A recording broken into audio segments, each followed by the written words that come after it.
শীতে পথ নিরাপত্তায় অভিনব উদ্যোগ জেলা পরিবহন দপ্তর ও ট্রাফিক বিভাগের।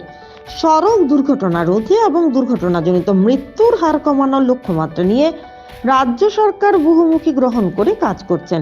পাশাপাশি সড়ক সুরক্ষা ও দুর্ঘটনা রোধে জনগণকে আরো বেশি সচেতন করার উদ্যোগ নেওয়া হয়েছে। কারণ উপযুক্ত সচেতনতা থাকলে এবং ট্রাফিক আইন মেনে চললে সড়ক দুর্ঘটনার সংখ্যা অনেকটাই কমিয়ে আনা সম্ভব হবে। রাজ্য সরকারের এই চিন্তাধারাকে মাথায় রেখে রাজ্য সরকারের পরিবহন দপ্তর মাসব্যাপী সড়ক সুরক্ষা অভিযানের উদ্যোগ গ্রহণ করেছেন।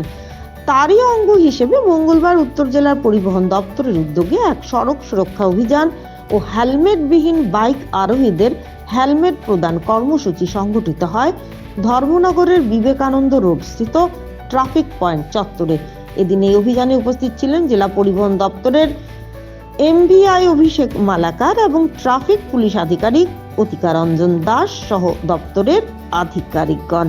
এদিন দপ্তরের তরফ থেকে হেলমেটবিহীন বাইক আরোহীদের হেলমেট প্রদান করা হয় এবং পাশাপাশি যান চলাকালীন সুরক্ষা ও সচেতনতার বিষয়ে বিভিন্ন পরামর্শ প্রদান করেন যান চালকদের। উমা দাসের রিপোর্ট, আসাম প্রাইম নেটওয়ার্ক।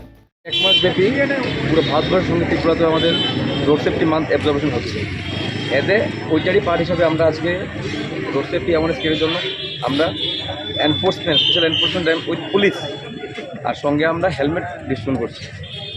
আপনার নামটা পরিচয় দেন। আমার নাম সিনিয়র এমভিআই অভিষেক মালাকার, আমার colleague motor vehicle inspector Sukanta Deb এবং আমার সঙ্গে আছেন পুলিশ আধিকারিক অতিকা রঞ্জন।